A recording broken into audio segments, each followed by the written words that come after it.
Happy to see you everyone here. మీ అందరికీ ఒక హ్యాపీనెస్ ఉంటుంది డ్రీమ్ అచీవ్ చేస్తున్నామని, కానీ అక్కడ ఎలా ఎవరు మానిటర్ చేయమన్నది. సో ఆ ఇండిపెండెన్సీ వచ్చినాక మనకి ఫ్రీ బర్డ్స్ అయిపోయినట్టు అనిపిస్తుంది. ఎవరు ఇవాళ ఎంజాయ్ చేస్తారు, ఎవరు చదవరు. ఆ ప్యాషన్ ఫస్ట్ లో ఉన్న ప్యాషన్ అనేది రాను రాను ఎవరికి ఉండదు. ఎంజాయ్ చేద్దాంలే అనిపిస్తుంది, చదువుదాం లాస్ట్ ఇయర్ చదువుదాం అండ్ తర్వాత చదివేద్దాం అనుకుంటారు, కానీ అది దానివల్ల ఎఫెక్ట్స్ కూడా ఉంటాయి, తర్వాత అర్థం అవుతుంది. సో డ్రీమ్ ఎప్పుడైనా డ్రీమ్ లానే ఉంచుకోండి, ప్యాషన్ ఎప్పుడు ప్యాషన్ లానే ఉండాలి. So enjoyment is enjoyment, study study.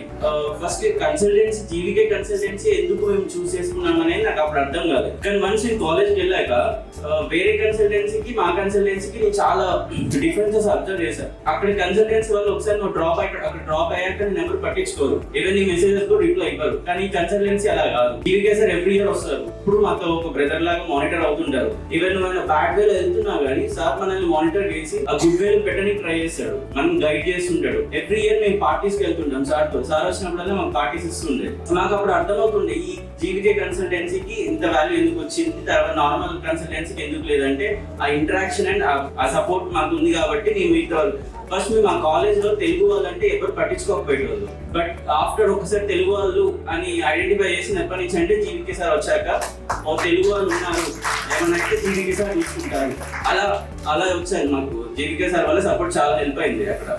Finally sir చాలా హెల్ప్ చేశారు. సార్ నుంచి సపోర్ట్ ఎప్పుడైనా ఉంటుంది. That's it. Thank you.